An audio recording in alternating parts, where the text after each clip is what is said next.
See, I think that this book should be mandatory reading for every single young person. And this book is really based on the class that you teach at NYU's Stern School of Business. And you said you pitched it as, quote, the class I wish I had taken in business school myself.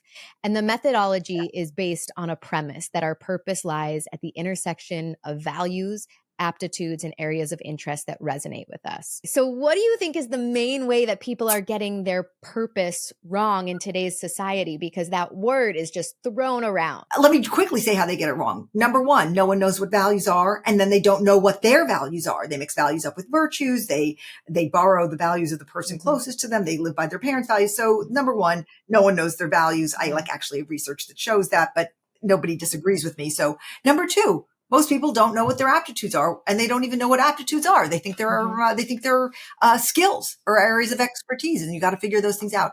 And finally, the third area is I've changed the language on it. It's economically viable interest, and that's the areas of work that call you intellectually and emotionally, but also can pay you. All right. And so the problem with that area is that people just have a very closed aperture about what's out there. They don't know there's 135 industries and 1,100 types of jobs. They don't know that there are 12 mega trends. And so the methodology forces you to figure out your values and rank them 1 to 16, absolutely identify your cognitive and emotional aptitudes within a shadow of a doubt. And it opens your aperture to see what's out there. And at the intersection of all those data sets, we end up giving you, both at NYU and then when I teach it in open enrollment, we end up giving you the 5 jobs that are in your area of purpose. And people are like, thank you very much, because I was wondering about that. Because everyone wants to live their purpose. Who doesn't? It's good. Yeah, it's hard to get there, though. I mean, there's no hack. I mean, the class is not easy and the work is not easy. There's no silver bullet for this. But why would there be for the most important thing in your life? Your class, I think, and the book requires a lot of excavation. And so people are on different life paths and I think sort of levels of evolution. Do you find that there are groups of people that just can't finish the book or can't finish the class because of that? No, generally, because it's pretty addicting once you start it. I mean, we make it fun. And now it's easy to find your values because we finally, and when I say we, I mean, Becoming You Labs, I've got a great lab of psychometricians and data scientists. And we finally created a digital test where it's 100 questions and it ranks your values for you. It used to be that we had to do all these different exercises, and they're all in the book and they're really fun. But finally, it took too much time and I bit the bullet and we created the test, the values bridge. And so now there's no excuse. You can find your values out in 22 minutes. I mean, I can imagine there's probably research about how living in alignment with your values increases happiness, et cetera. It does a couple of things. It 100% increases happiness is a pretty fleeting thing. That's what the research would show you. It's circumstantial because you could have everything to be happy and then someone you love could get sick. Okay. But it does increase your chances of having a meaningful, productive life, which most often leads to happiness. And then further, if you are living your purpose, there's incredibly very good research, replicated research that shows that you're much more likely to stay in your job and be productive in your job. And so actually living your purpose is very good, not just for individuals, but for businesses and therefore society. I'm curious about your journey into purpose. I know in the book you write, discovering your purpose is a journey. It's hard, it's messy, it's joyful, it's exhausting, it's exhilarating, it's bumpy, scary, and life-giving. I felt so connected to all of those words. And before you were a professor, you began your career as a reporter for the Miami Herald in 1981. Yeah. How would your life have been different if you had this methodology when you were just starting out in your career? I mean, I would have avoided a lot of boneheaded detours and valleys that I did not need to go through. I probably wouldn't have even been a reporter, although I'm grateful for that experience, because if you want to learn about human nature at its best and its worst, you should be a crime reporter in Miami in 1981, because this was during the Mariel boat lift and the riots. And Miami, the headline in Newsweek magazine was "The city is on fire." And it was. And I was there in those years. And I learned about people at their absolute best and people at their absolute worst. It was a very short course in human nature that everybody should go through. But reporting was not the right career for me because I'm a very sincere and optimistic person who I generally actually thinks most people are Yeah. good, and that does not make a great reporter. Where cynicism really matters and skepticism does, and a kind of certain desire and comfort with being on the outside looking in. And I'm a girl who wants to be on the inside, looking out, with all my peeps. And so I was a much better fit for business. And I found business very accidentally. I was a crime reporter. I didn't know what else to do. I was really good at it. So I kept on being encouraged to do it. And I could have probably had a whole career in it, although it felt like I was wearing a suit that was the wrong size. That's sort of how we know we're not living our purpose. We're sort of like each day we're putting on a suit that's too big or too small.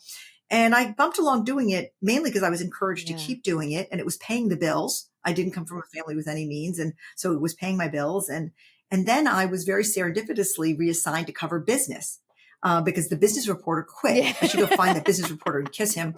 But he's still with us. And he quit. And my boss called me and he said, "What do you know about business?" I said, "Absolutely nothing. Dead nothing. My father's an architect and my mom's a potter.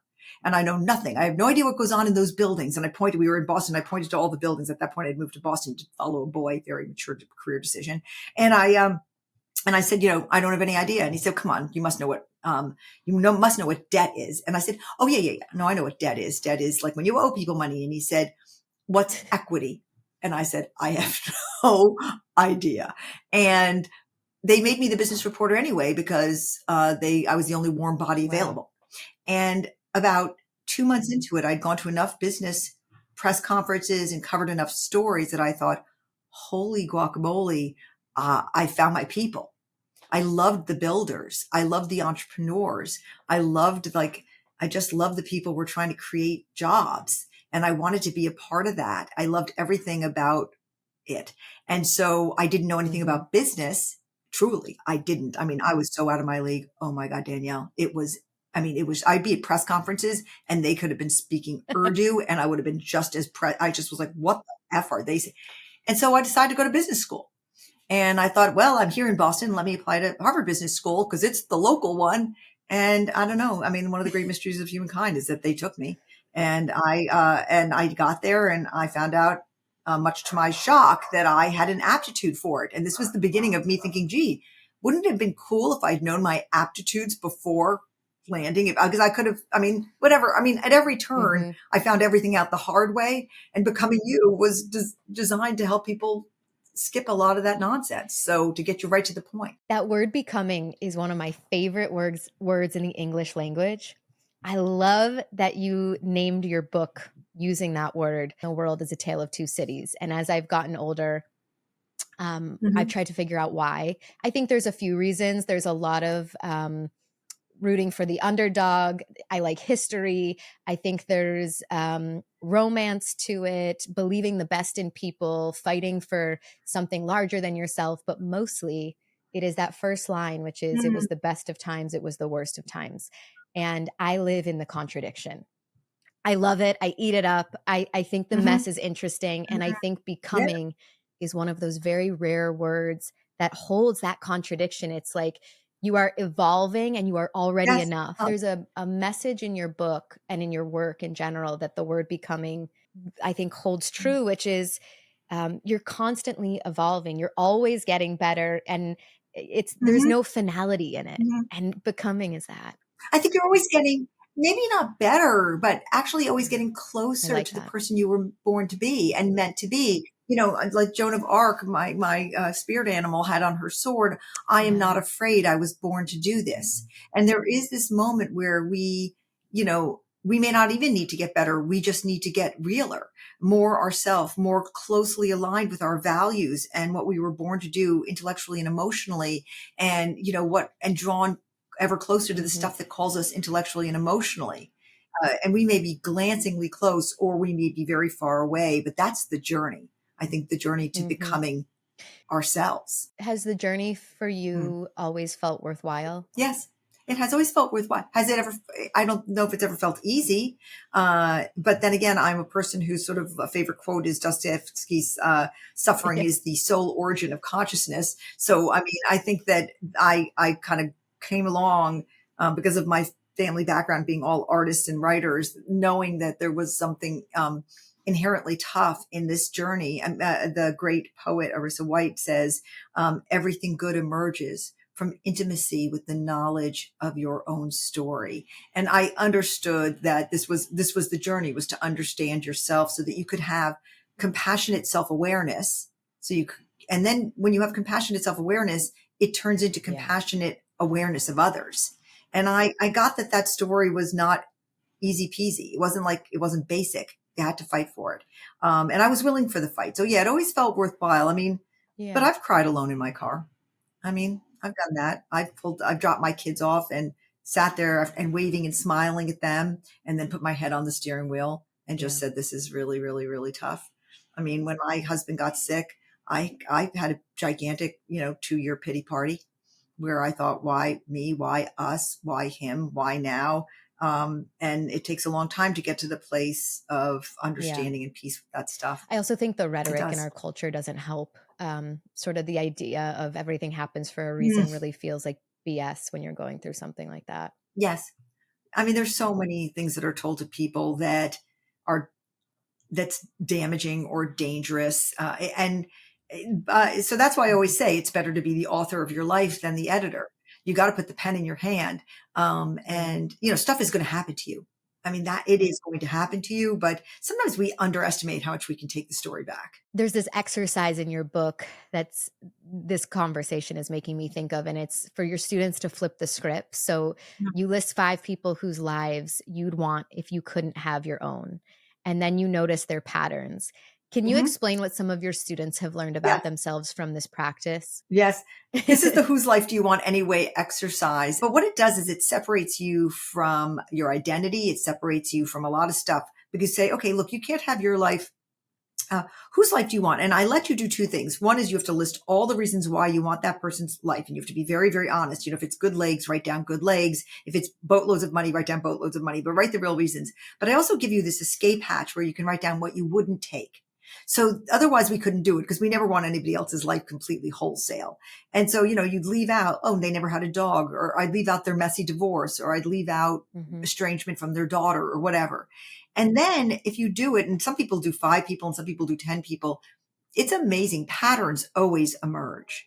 You notice, everybody they wrote down is famous, or everybody they wrote down is an entrepreneur, or everybody they wrote down is very rich or very beautiful or has beautiful stuff. And oh, wow, everything that they left out always was that they didn't have kids, or always was that they had too many kids or whatever. And I think it never ceases to amaze me how stunned people are by what they put down. And I mean, I do a lot of work saying, don't edit yourself. This is not for anybody but you. No one's going to see your results but you. Be honest. Whose life do you want? And people are like, sometimes they're very sheepish, and they'll say like, okay, like my number one person is Cardi B. Is that bad? And you're like, the person saying it will be like a guy in a suit, who works on Wall Street. And I'll say, what was it about Cardi B's life? And he's like, I just love, she doesn't edit herself for anybody. She's utterly authentic. She's this, she's that. And I say to him, I would say to that person, this is the value of voice, which is authentic self-expression. This is really showing up in your choice of her. How do you feel about your own authentic self-expression right now? And usually what you hear is like, I got none. And so this is a case of a person who has voice as a value, but is not able to express it. So this exercise shows us 2 things. It's sort of what we want out of life, what we don't want out of life, and often really surfaces how close we are to living the life we want. As I'm listening to you, I'm just thinking about, I think the most common question I get in my DMs or on LinkedIn or on email is, I want to feel really fulfilled in my career. How do I find my purpose? And you're really giving everybody a roadmap. It doesn't have to feel so obscure. This is the problem, is that people are told to live their purpose, Danielle. I hate this. I mean, this is sort of what I exist for with my work, is that everybody's told to go live their purpose, but no one's told how. And I can't stand it. It's like, it's almost more punishing to tell people, oh, you feel like you're releasing them, go live your purpose. And then you leave them hanging. It's like saying you got to go to New York and then not giving them a ticket. And so it's like, okay, here, you want to live your purpose. I have a really non-woo-woo, not easy way to do it, but it's a way, and tens of thousands of people have done it. And it has 92% efficacy, which we've tested because we wanted to make sure we weren't just spewing here. And, because it's like, Yeah. people ask, does it work? And finally I thought, let's test if it works. There's tools for that. So I wanted to tell people how. I wanted to know how, and there was no one telling me. And eventually I had to figure it out. It feels great to be able to save people that journey. A sentence in your book from a pastor who says that you said a pastor of mine once reminded me that it was okay to not be one big thing in life, but to give yourself the grace to be a series of commas. I need more information on that, because I actually Yeah. I and this could be a sort of limiting area in my life. So I'm open and aware, but I feel as if Okay. our culture shares a lot about the multitudes of people, and that you can be a multi-hyphenate and be a bunch of things. And Mhm. in my experience, it takes a lot of time and energy and love to be really good at something. And when you spread that around, you kind of become just Right. okay. Yeah. Nothing. All those multi-hyphenates Right. were just one thing at a time. And then they lived for a while and they became multi-hyphenate. I mean, if you're an EGOT, right? Emmy, Grammy, Oscar, Tony person, you got your Tony by fully dedicating yourself to Right. being on Broadway for like 12 years. Okay. If you're an Oscar winner, you like practiced it's very hard to get those. And all of those people were experts in their area to become multi-hyphenates.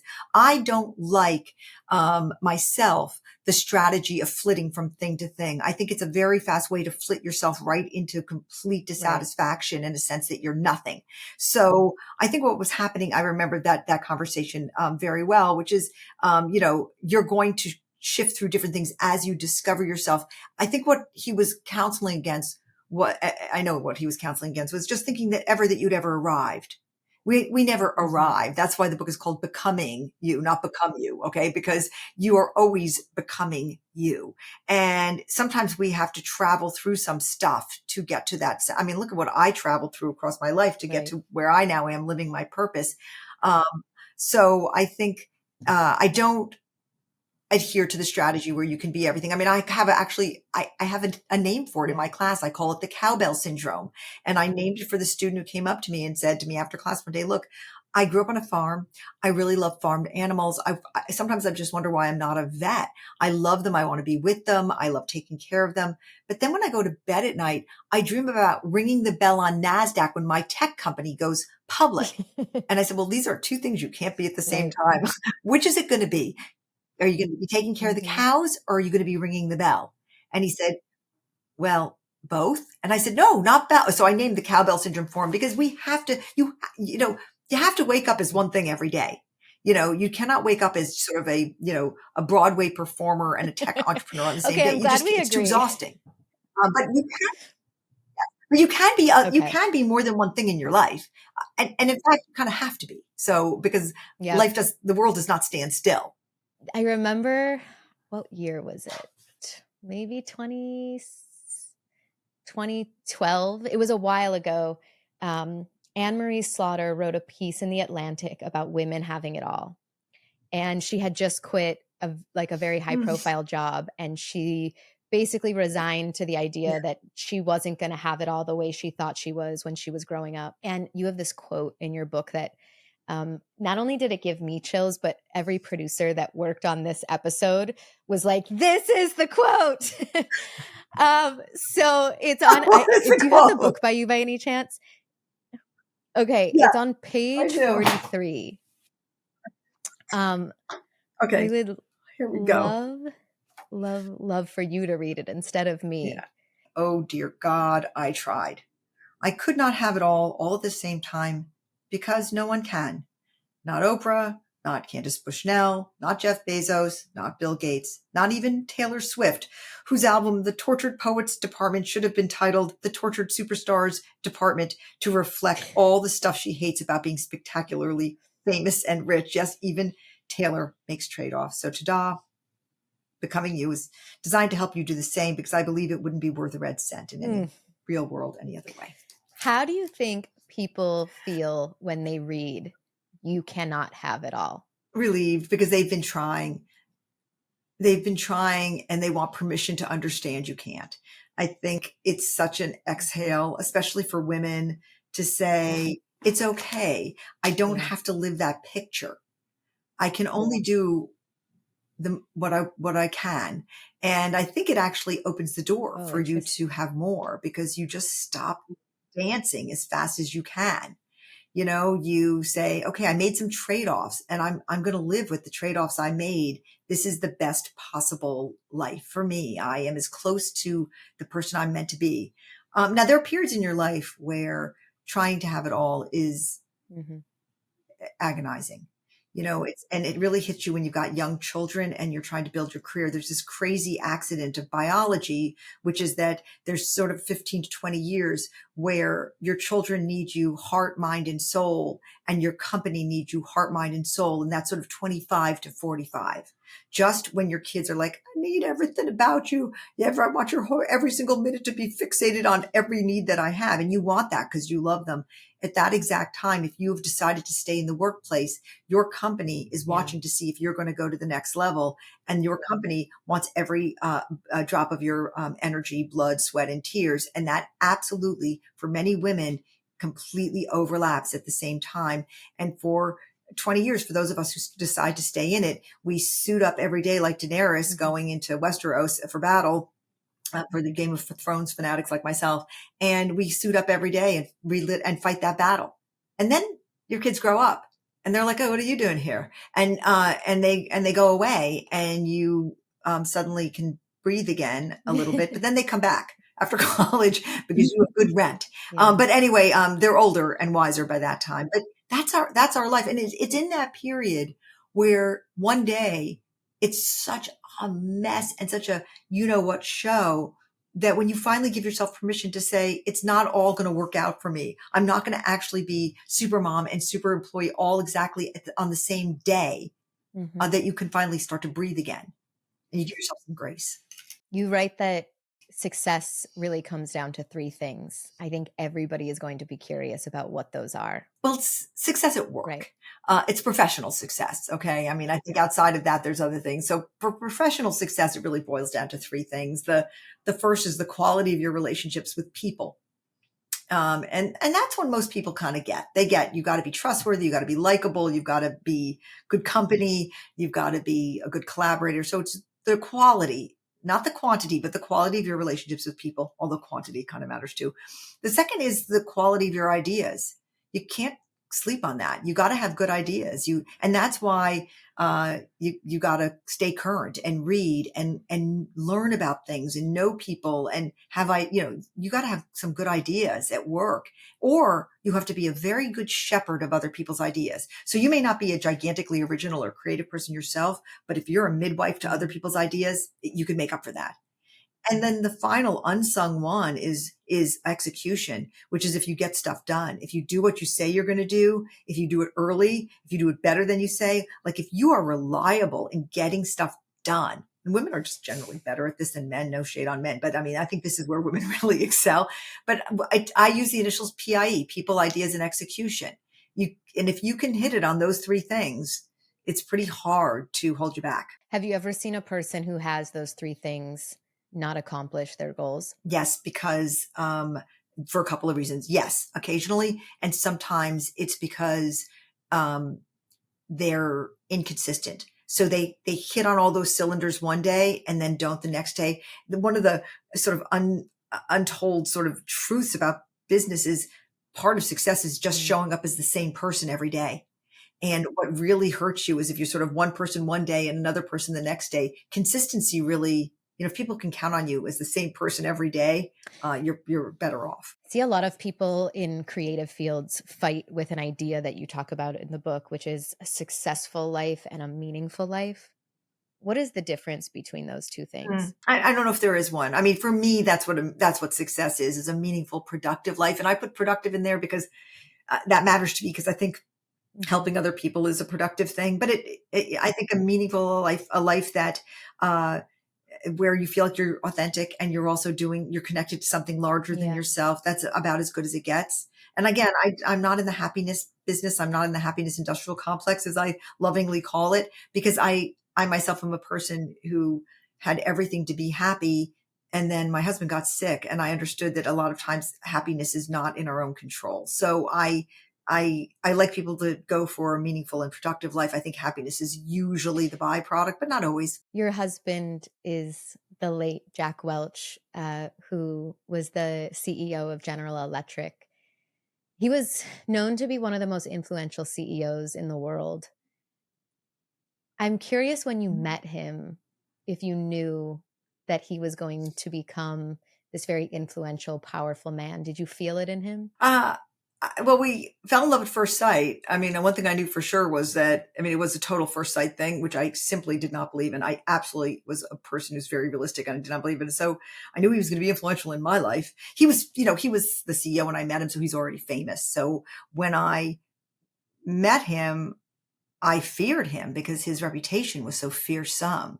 And then I walked into the room and our eyes met, and I literally staggered backwards. And I like was, what? And the funny thing is, I was there to interview him for the Harvard Business Review, where I was the editor. I went to interview him. So we actually had a tape recording of our first meeting, which we dutifully played for each other on every anniversary, because it was hysterical, that first conversation between us, because we both felt the Wow. exact same thing. And like 10 minutes into the interview, he told me to turn off the tape recorder so he could ask me on a date. So, so, so, he was, I think that people who met Jack when he was 10 years old knew he was destined to be the person he was. He was a pretty strong personality. What did being married to somebody who held so much power personally and professionally teach you about your own power? I think Jack never thought about power. Mhm. I generally don't like the word power. And I don't think he did either. And he also hated the word legacy. He was actually just a very regular, down to earth guy. And I don't like right now, I perceive that I don't have any power, although I'm told I do. I think it's not, I don't desire power. And he did not desire power. He desired to build a business and create jobs. And so it's an interesting word, power. I think people think they want it, but there's nothing really good about having it. It's like, what's so good about it? It doesn't make you a better person. So, I, look, I don't want to be disingenuous here. There's something really awesome about getting every, restaurant reservation that you want.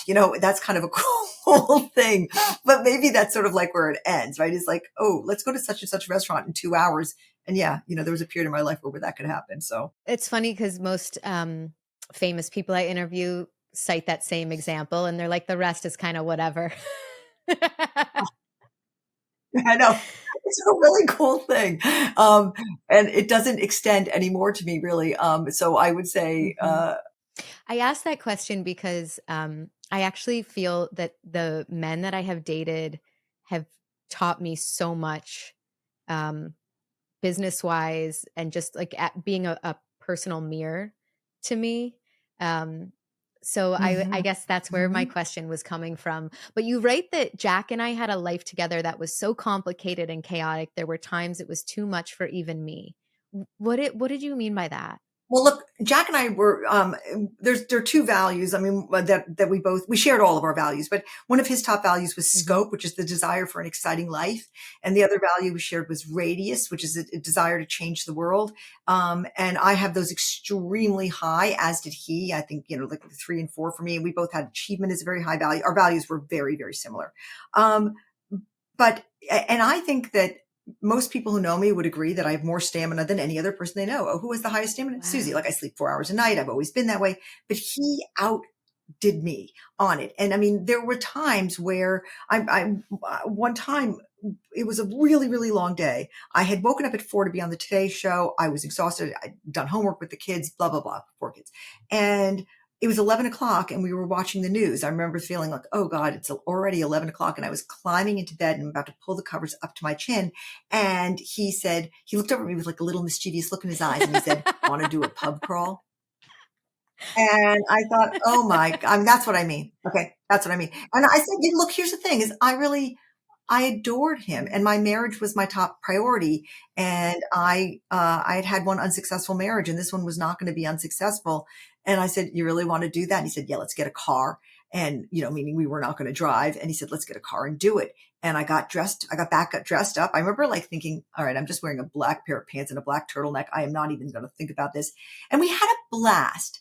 But I would say he did most of the talking on the pub crawl. We went to like 5 different pubs, and he made best friends at every last one of them. And we like crawled into bed at like 4 a.m. And that's what I mean. When He you had look even back outdid on me. stuff like that, are you happy you went to the pub crawl? Or because you are, because to me, Yeah. I would feel like Yeah. not seen. I Like always I said would yes be to like, him. you had no idea what my day was. Oh, he saw me. Okay. I never had any doubt that he saw me. I was Wow. the center of his universe, and he did everything to make me happy. So, I mean, I was his number one. If I had actually said to him, I don't want to do this, he would have pouted a little bit and gone to bed. But it didn't even dawn on me to say, I don't want to do this. He saw me. So you're right. If there had been a larger pattern of not being seen, that would have sucked. So I did, but that was not at all. Jack was a person when I met him who didn't like dogs. He'd been bitten as a kid. And he said to me like, ugh, do I have to buy into this dog thing? And I said, yeah, you do. And nobody became a bigger dog fanatic than Jack Welch. He like ended up like finding out about dog rescue and becoming deeply involved in it. And one time I was running a fundraiser for dog rescue, and he saw me so much like trying to raise money that he got up on stage with the microphone and to a huge crowd of people said into the microphone, take out your wallets and give money to my wife's effing charity. Okay. He actually used the full word. He shamed the audience. He was like, you're not doing this hard enough, Suzy. Seen. So I was seen.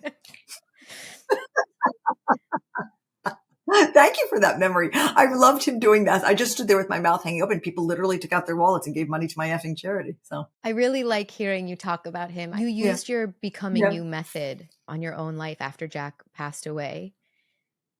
That obviously changed everything. Can you talk about how your life and your reality transformed after that? Well, he died at the beginning of the pandemic.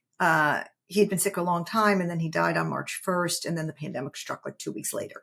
And I went up to the woods with my kids and their spouses and all of our dogs. And we all thought, okay, who knows what's going to happen to the world? But then the pandemic ended, and the kids went back to their lives. And I was up there in the woods walking the dogs. And luckily the Today Show called and asked me to come back on. And when I got onto the set of the Today Show, again, it was still Hoda and Jenna then. And I said, oh my God, I actually need to come back to work. I need to work again. But I didn't want to go back to TV. I needed something full time and more me, I think. And I felt like there's something missing there. So I had been working on the Becoming You methodology at that point for around 15 years.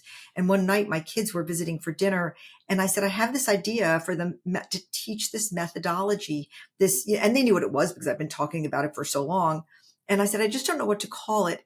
And my son, who was, I think about 30 or 32 at the time, said, I think you should call it Becoming You, Mom. And I was like, that is exactly what I should call it. And so I took the methodology to NYU and said, would you be interested in possibly having a class on this? And they said, they're great, to my great gratitude. They said, we'll give it a try as an experiment. And none of us could have predicted what would happen when the class got offered, and then went from there. But I was the first beta tester of the methodology because I was trying to figure out my values, my aptitudes, and my economically viable interests. And I went and I did every exercise with the students that first semester. And I went through the entire process with them. And as they were having their eurekas, so was I. And luckily my eureka led me to exactly what I'm doing, which is sort of being a purpose doula and helping people find their own purpose. That is what I was meant to be doing. Occasionally embarrassing to admit who we are, but we truly do need to know so that we can set out on the journey towards who it is we must become.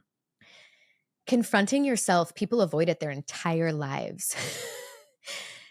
Why do you feel like they're willing to do it with Becoming You? They don't want to. We force them. This is why the nickname of the class is the class where everyone cries. Look, it's the most popular class, so I must be doing something right. But people cry a lot in Becoming You. And I almost know when it's coming. It's sort of like 20 minutes into the first class. I'm sorry, you're not going to do it without Mhm. help. So we force people to do it. And that's what all the tests are about. That's what all the exercises are about.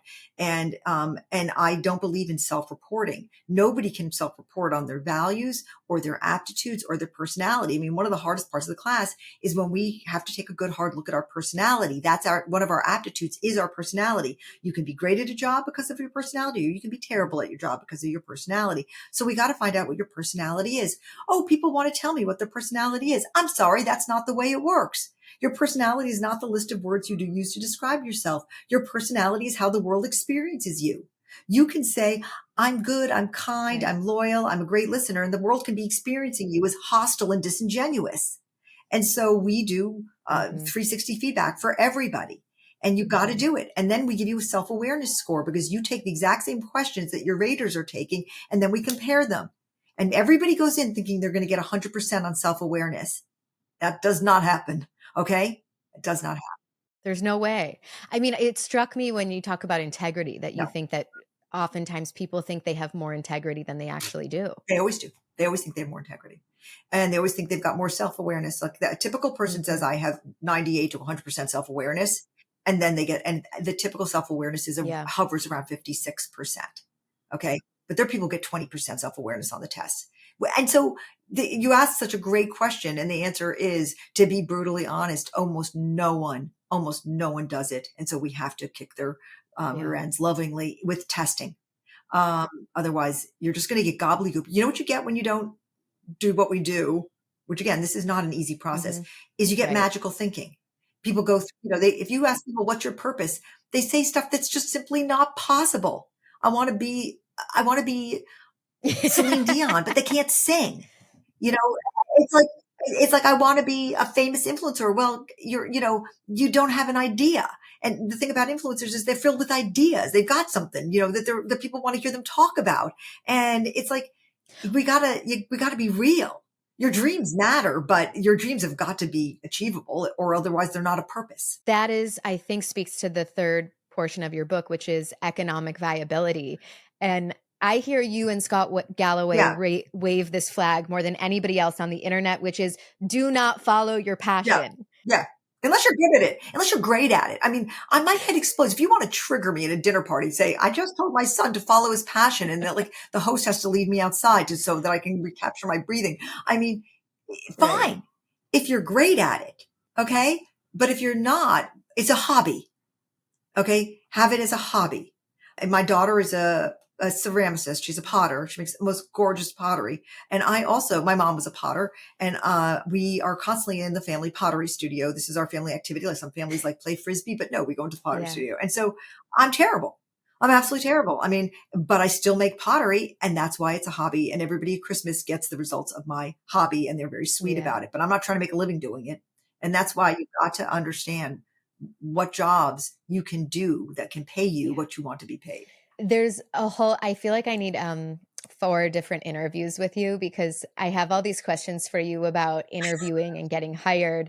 But I I Yeah. think overarchingly the without getting into the weeds, the big question that so many people have is that our world is changing so rapidly right now that a lot of people can't even predict what's going to be happening and technologically, politically, Yeah. I think pivoting is probably more important than ever. What advice from your book do you think will stand the test of time as the world is rapidly changing? Oh, I hope it all stands the Yeah. test of time. It's meant to, but I would say that the world is the world of pivots, and you're just gonna. Somebody took the Becoming You immersive, and he said, "I'm just looking for a job with security," and I said, "You're not going to find it, Right. but let's just go from there. It's going to be a lot. I mean, nobody knows. I don't know, but here's the thing: you can know something, and that is you can know yourself. I mean, that's what Becoming You gives you. It gives you a user's manual. It tells you what your values are. It tells you what your aptitudes are, and it tells you what kind of work you're drawn to emotionally and intellectually that matches your affluence value. And so, if you know yourself, you can plug yourself into any world, right? If you know who you are. And so you can't know the world, but you can know you. So no matter what happens in the world, you can place yourself in it with more ease. Maybe it won't be easy, but you say, okay, the world went that way. My values are X. Okay. My aptitudes are Y. Mhm. Okay. I see the place for me. But if you go into the crazy changing world and you're guessing who you are so far behind. You've got to go in armed with such self-knowledge. I mean, now in Becoming You, I just started it this semester. Students are coming out with literally a thing called their user's manual, which is like a book about So them cool. that lists their values and their aptitudes and actually gives them the best answers for typical interview questions based on their values and their aptitudes, because you need a user's manual now because the world's wackadoodle. That is really good advice. I have some rapid fire questions for you. The best Ooh, investment okay. you've made in yourself. Dogs. A detour that was important in your life. Every failure. Do you believe in failure, or you think they're all pivots? No, they're not all pivots. There's failure is failure. Sometimes you just really, really blow it, but you learn a lot. What's something that You learn you a wish lot. more people asked you about? My faith. I wish I would have asked you more about that. That's for part 2. A piece of financial advice that you wish you knew at 20 years old. I think I knew it when I was 22 and it was great advice. I heard it when I was 22 or 23. And it's this: there's no last best deal. Okay. People who are trying to get you to buy something or do something are always trying to convince you that this is the last best deal. There is no last best deal. That's the best financial advice. And it's saved me 1,000 times. What's one thing that you learned from your students at NYU? They teach me every single day: gentleness, how scary it is, how important it is for people like me to say everything is going to be okay. Even if you think it's not going to be okay, even if it isn't okay for a little while, things are going to be okay. One thing that every woman should try once. I am of the belief that you should just continually do things that are really hard. So I would say hard stuff, just keep doing it. It's just big. A question that you like to ask yourself. Does this match my values? I think that we all know something that other people don't. So if you could teach me one random thing today, something that you think I need to hear, what would it be? In general, it's always better to be the author of your life than the editor. And we so easily fall into being the editor, and we let other people write our stories for us. And so I'd say, know yourself well enough that you can keep the pen of your life in your own hand and write that story for yourself. What's a book that changed your life? Something you think everybody should read? There's 2 novels I really love. One is The Corrections by Jonathan Franzen, because it's just about how families behave. And it actually is a book that asks the question, can you rewrite your narrative that your family has written for you? Because our families write stories for us, and can you rewrite the story? And it really asks that. It doesn't have a very positive answer, but I beg to differ, but I think it's an important one. And then I love the book, Peace Like a River. It's a beautiful novel, and it asks the question if miracles really can happen. And I think it's worth pondering, and it asks it in a very intelligent, thoughtful, provocative way. And I think we should always be open to wonder. And so both those books I adore. Thank you for those. I haven't read either of them. Okay, my last question to you is the Question Everything card game. Feel free to tell me when to stop. Stop. Okay. Ooh. What do you want to be known for? Ooh. Oh God. That I mean, honestly, it's so hackneyed to say this, but that I help people. I mean, that I helped people wage peace. Because I think the peace of the world starts in us. And if we are at peace with ourselves, then we turn and we just help the person next to us find peace. And I think it can be a very disconnected, discordant, acrimonious world right now. And so if I started the chain, or if I just started one chain of somebody finding peace so that they could share peace, then you are one of the most special people I've ever had the privilege of speaking to. I'm so grateful for your time and your energy. Thank you. I'm honored. And I love Kenzie. We're the Kenzie fan club here, but I'm honored.